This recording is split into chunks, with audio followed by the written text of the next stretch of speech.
The federal government's refusing to grant visas to the Pakistani family of a seriously ill boy in Adelaide, saying they're concerned the family won't return home. Documents obtained by 7:30 show the case could help other asylum seekers desperate to stay in Australia. South Asia correspondent Sally Sara reports.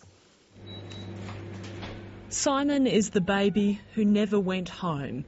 He spent his life in the Women's and Children's Hospital in Adelaide. Simon was born 14 months ago with muscular dystrophy. In the first few months, Simon's condition was so severe the hospital's Patient Ethics Committee saw little hope. The committee believes that in your son's very sad case, there's a strong ethical argument for withdrawing active medical treatment. Fareed Husseini refused to give up on his son. Simon will need care for the rest of his life, but now doctors are hopeful he may be able to leave hospital. He's developing socially. He's a very interactive little boy. He likes music. When music is on, he tries to wiggle around as though he's attempting to dance to the music. He certainly responds to that. He responds well to his father. While Simon is slowly developing, his life began with loss. His mother, Sima, died while giving birth to him. She was only 23 years old. Now Mr Husseini is doing his best to raise Simon alone. That is very, very hard, That is, if anyone lose the family, lose the wife or husband, they know, what I, feeling. Mr Husseini came to Australia as a refugee from Pakistan 10 years ago. He's made his life in Adelaide and become an Australian citizen. But the loss of his wife has left emptiness. You lost yourself and you don't know what way you go to, that's good or bad. And it's very hard. Sima Gul was a young bride who came to Australia to start a new life with Fareed Husseini. Back in the Pakistani city of Quetta, her mother is immobilised by grief. She spends hours sitting on the kitchen floor. At the moment I heard that she had died, I didn't know where I was. The sky and earth fell on me. I was totally shocked, and it was almost unbelievable that I was not believing that my sister is dead. Sima Gul's family wants to go to Australia to find out why she died and to see baby Simon, who is unable to travel to them. And now his baby is alone in the hospital, and we want to see him because he is ill. He needs us and we need him. Simon's grandmother and uncle applied for visas to visit Australia in November last year, but they were rejected by the Department of Immigration. I was totally surprised at why they reject our visa, and I was so my heart becomes so bad because they reject our visa. Documents obtained by 7:30 show the department was concerned Simon's relatives would try to stay on in Australia. Whilst I note there is a compassionate reason for your intended journey, the factors below lead me to doubt your incentive to return to Pakistan after your intended visit.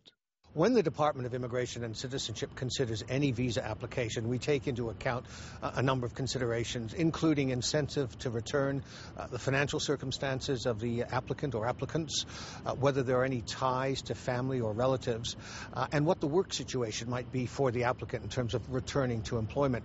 Of course, there's health, identity and security taken into account.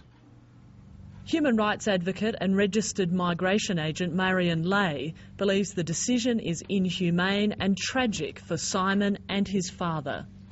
This is clearly a compassionate case. You've got an Australian citizen man here in Australia with an Australian citizen child, and they're both suffering. Simon's family are members of the Hazara ethnic group. Hazaras are an ethnic minority in Afghanistan. Some come from areas which are dominated by the Taliban and have endured persecution. As a result, a large number of Hazaras have gone across the border into neighbouring Pakistan, especially to the city of Quetta. The federal government has dismissed the asylum claims of some Hazaras who say they're facing danger in Pakistan. But Simon's family received this. Their visas were rejected because immigration officials believe the situation is so dangerous in Quetta the family may refuse to return from Australia. The security situation in Baluchistan, particularly Quetta, is generally poor. The Hazaran community is specifically affected by sectarian killings. Since the year 2003, more than 260 people belonging to the Hazaran community in Quetta have been killed in targeted shootings, and more than 1,000 injured. There have been no convictions for these killings so far.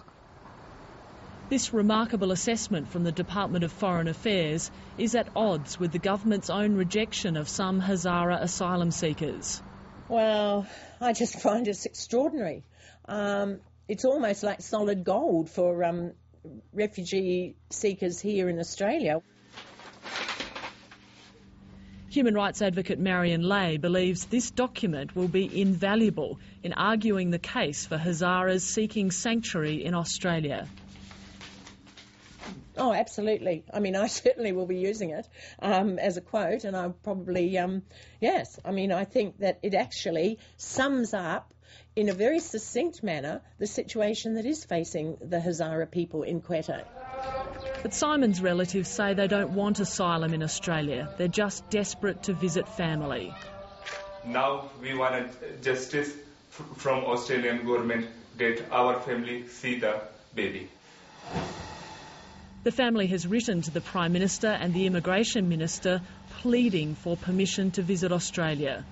They've been invited to reapply for visas, but cautioned that the decision may not be any different. This is not a visa application that has been rejected that can be appealed, so there'll be no reconsideration. These home videos have become a lifeline for the family separated between Adelaide and Quetta. But Simon's grandmother still dreams that one day she will come to Australia and finally hold her grandson. I will hug him. What else can I do? I will hug him and I will cry, because now he is the only flower from my daughter. Sally Sara reporting.